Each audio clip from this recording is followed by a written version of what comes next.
let's talk about what else he doesn't want, Leo, because he has been such a little demon about our stock picks lately. Oh my God, dude. So we have we big brother Nico sometimes, and we say simple things like, hey man, why don't you set aside a couple $100 to maybe put some money into some AI companies, maybe buy half an NVIDIA, maybe buy a Tesla. Nico, you're missing out on the AI revolution. I don't know if you knew that. Yeah, you definitely are. So we're trying to help him out. He's younger than us. We didn't start investing when we were his age, but we're trying to give him a leg up. And it's not only that he resists investing, he also hates on our, you could say, genius moves in the market. So for instance, back in December, time Amazon at the true bottom.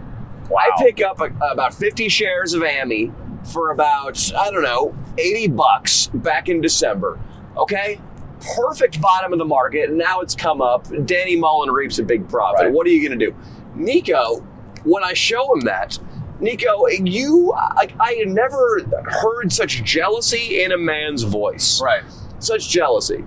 It was what the fuck, Danny? Like, this is bullshit. You're just profiting, and why are you taking that money out? Amazon needs that money to operate. You kept talking Jeff Bezos needs more money, dude.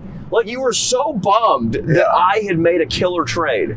Right. And Leo, he was all over you about your Tesla execution. Yeah, he was. And I go, listen, wait, what's this concept you're speaking of?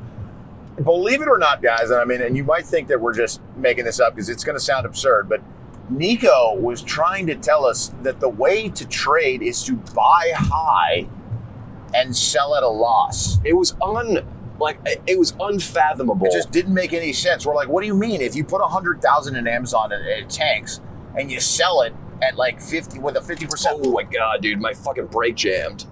Huh.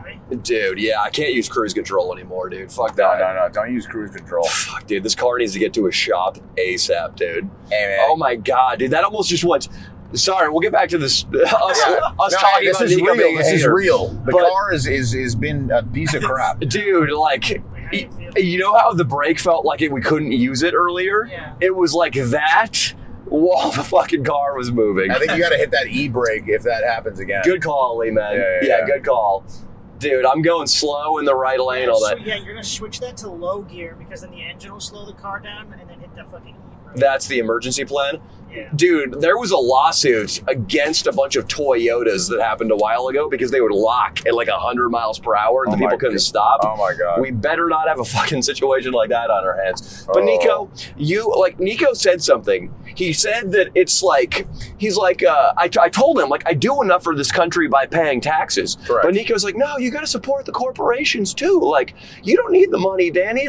Be like Jesus, just give to the poor and wear a tunic. Right. And he seriously thinks I should wait until Amazon crashes and then sell. Right. And the thing is, he mentioned that he knew, I don't think he knows anyone that works at Amazon, but he goes, why don't you want to help a guy like Juan working in the warehouse, or Jamal who's in charge of human resources at Amazon? And we're like, wait, those names are kind of, signifying that you think only Latinos and blacks work at Amazon. Well, head of human resources is a good gig, so that's... Yeah, that is a great gig. I've visited a couple... have you ever visited a human resources guy, Danny? I have. I've only been around human resources chicks when I worked at the capital of the state of California.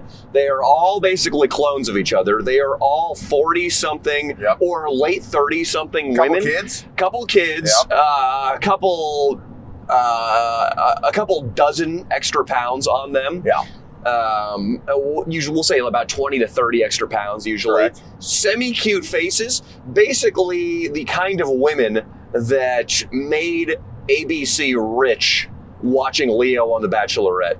That's 100% true. And I got fired by one of those at the Great Indoors. They told me it was because I could never get off my cell phone. But the truth is, I was taking about 2.5 hour breaks, and I'd go around. I did have sex in the bathroom at the Great Indoors. I don't know if anybody found out about that, but I'm sure there were some rumors. I was a wild 24-year-old, but yeah, I had an encounter with HR, and they did let me go. They gave me a flat check, and they told me security was waiting. Fuck human resources, dude.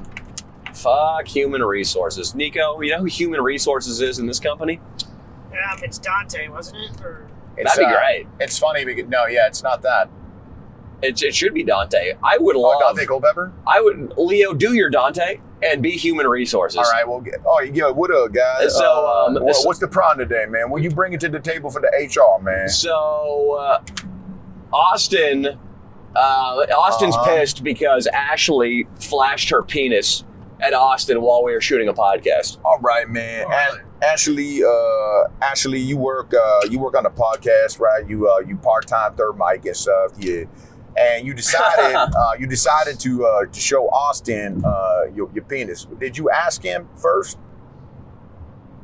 I don't think you asked Austin. Did you ask Austin before you showed that penis? No. All right, you didn't ask him. All right, that's one strike. Don't say that to nobody, dog. You know what I'm saying? I'm trying to give you a hookup, motherfucker. Don't be saying that to nobody. All right? Just say that you had consent. All right? Okay. Consent's the big word we going with. All right, so Austin, that white cracker motherfucker, he said, hey, let me see some of that dick. Okay, this is the story. I'm gonna tell you the story that you're gonna use, Ashley. Austin goes, hey, let me see if you a real, you really a guy, you pre-op, let me see that dick. And you said, what? Oh my God, yeah, I'll show you my dick. And you just, that's the story. You got it? Yeah, that's the story. All right, good. That's good. You gotta have. I gotta keep the white man down, motherfucker. You know what I'm saying? I gotta keep the minorities up and the white man down. So I got you, baby. Actually, 100%. you Latina bitch, right? Yeah. You a Latina ass bitch. Dante, Yeah, I mean, yeah. you've had plenty of crises that you've had to lie your way out of. Yeah. Like with your second baby mama. Correct. There was that night when you were shooting dice Yeah. down in East Oakland, Yeah. and you went upside the head on a bitch. Well, yeah, man. I mean, she kind of stepped in on the boys. You know what I'm saying? And I understand. I got my homies, man. They all out. We all wearing our wife beaters and shit, throwing dice in the alley and shit. You know what I'm saying? Why is your wife beaters relevant? Well, we like it's for the look. You know what I'm So saying? you're It's like, saying, why- I think what you're saying is because you beat your baby mama while wearing a wife beater, it's sort of like a rattlesnake warning a jogger. Yeah. It's like it's the jogger's fault if he gets near. I mean, you That's were right. wearing a wife beater. Clearly, you were Yeah, capable of and hitting we a woman were that all night. wearing our wife beaters, man. And my homie wanted to smack her upside the head too. He could have, and I would have said, shit. I would have said, good, homie. Next time, put a little bit more of that hip into it, man. You know what I'm saying? Just like in the between the lines and the gridiron, man. Really hit that bitch. Teach her a lesson, man. You know what I'm saying? Well, that's good. That's good that you have a communal wife hitting policy. Yeah, it's all good, man. I'm glad you're the head of HR for this company. I really I am. got it, man. Yeah, I handled some crazy motherfuckers, man.